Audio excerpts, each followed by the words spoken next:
This is the iPhone XR, Apple's alternative to the flagship iPhone XS models launched in 2018.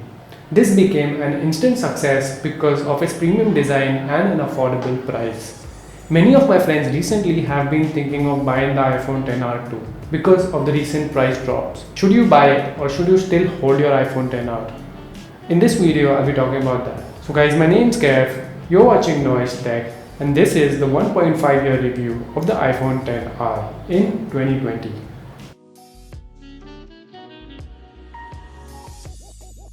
Talking specs, this phone came with an A12 Bionic, just like the iPhone XS models. 3 gigs of RAM and enough storage options. Personally, I am using the 64 gig variant because storage has never been an issue for me. 64 gigs is more than enough for me. But if you're someone who plays a lot of games and keeps a lot of data in their phone, then I think 128 or 256 gig options are there for you too. This phone weighs just around 194 grams, which is just less than 200 and is an optimum weight for me right now. Personally, I have the black color, but I've slapped a skin from Gadget Shield because I hate using cases. And to protect my phone from those extra scratches, these skins do a great job. I personally hate talking about benchmarks because that's just not my thing. I'll be talking about the real world usage of this device in a bit. The build quality of this phone is fantastic. Made of glass, you do get wireless charging on this device too. Buttons feel really tactile. These are really good buttons. These do not feel flimsy at all.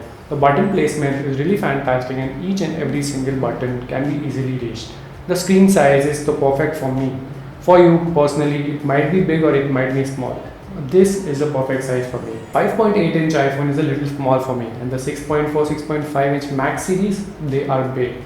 This 6.1-inch is a perfect size for me. The phone is IP67 water industrial resistant. It can be easily taken everywhere in the rain without having any problems at all. So the build quality of this device is amazing. No problems at all, and it looks really like the premium ones. Yes, it does not have a steel body, it has an aluminium one, but not a big issue. And this phone is really good. In terms of build quality, this is a fantastic device. Coming to the display, which I was really skeptical about before buying. Yes, this is not a 1080p panel. This is just above 720. And that was the main thing I was really scared about before buying this phone. But after using it, I said this is a really good phone. Apple calls this display a liquid retina. Personally, by far, this is the best LCD I've ever used. Yeah, this is not an AMOLED, has no punchy colors like an AMOLED display, but this is not lagging behind too. The colors are really good, sharpness is on point, the blacks are amazing, deep black, and you won't be noticing that bezel. The blacks are really good. This display is one of the finest LCD displays that you will find on a phone right now. Surprisingly, you can watch 1080p videos on this panel, which is again amazing. And yeah, it is capped at 60Hz. All other iPhones right now are capped at 60Hz. The newer models will be having 120Hz probably. But yeah, this is 60Hz, I have no issues at all. Touch sampling rate is 120Hz. So yeah, the display is fluid enough and the OS handles it really well. Face ID has been a real fingerprint replacement for me, and I'd say the gamble has really paid off. I don't have any problems for that extra step to swipe up after Face ID verifies my face. It is a swift process, no problems at all. And then when I have to look at my notifications, I do get a chance to look at it too. Camera department is one of the most surprising aspects of this device. A single lens, 12 megapixel f1.9, and a front selfie camera, 7 megapixels f2.2. The pictures from the main camera turn out to be amazing. If you guys do not know, this is the same camera lens that you find on the iPhone XS models.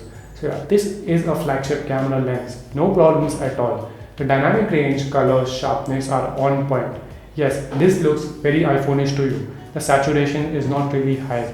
These are natural looking colors, but they look really amazing. This is one of the best cameras I have ever used. Taking photos has never been a problem on this device. Yeah, I do sometimes miss the telephoto camera when I need to zoom in. The only missing feature I see right now is a lack of night mode. I hope this device had a night mode, but this does not have. So as low light photos do suffer sometimes, but I can manage that. The rest of the camera department, it is amazing. It takes some amazing videos too.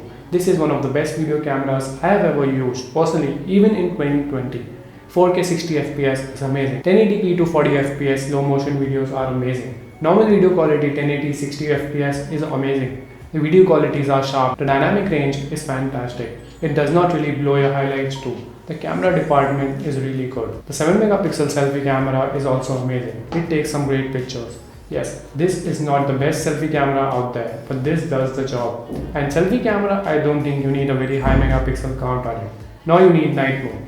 So this does a really decent job at that. I really like the camera. Portrait modes from both the cameras turn out to be great. Right now my phone is running iOS 13 and soon it will be getting iOS 14. And on iOS 13 I love almost every bit of it.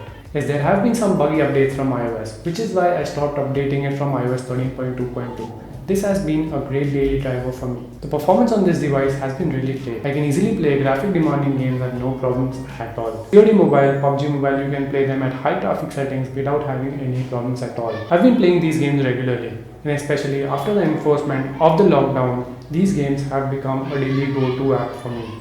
I really love playing this game. Higher settings and no lag at all. Performance is top notch.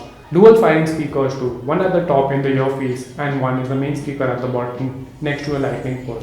The dual speakers do a great job too. A little surround sound experience which you will love when you use your phone. Media consumption is really good on this device. Especially if you're not using a earphone, the speakers will not disappoint you at all. Battery life on this guy has been amazing for me. My phone is right now at 92-93% battery health and it performs really very good. You can easily go throughout the day with your iPhone XR and even on heavy usage, which is a really good thing because I've seen phones that do not last throughout the day, but the XR does that really well. Yes, it has a smaller LCD display which takes in less power, but if you throw things at it, it will take up battery of course.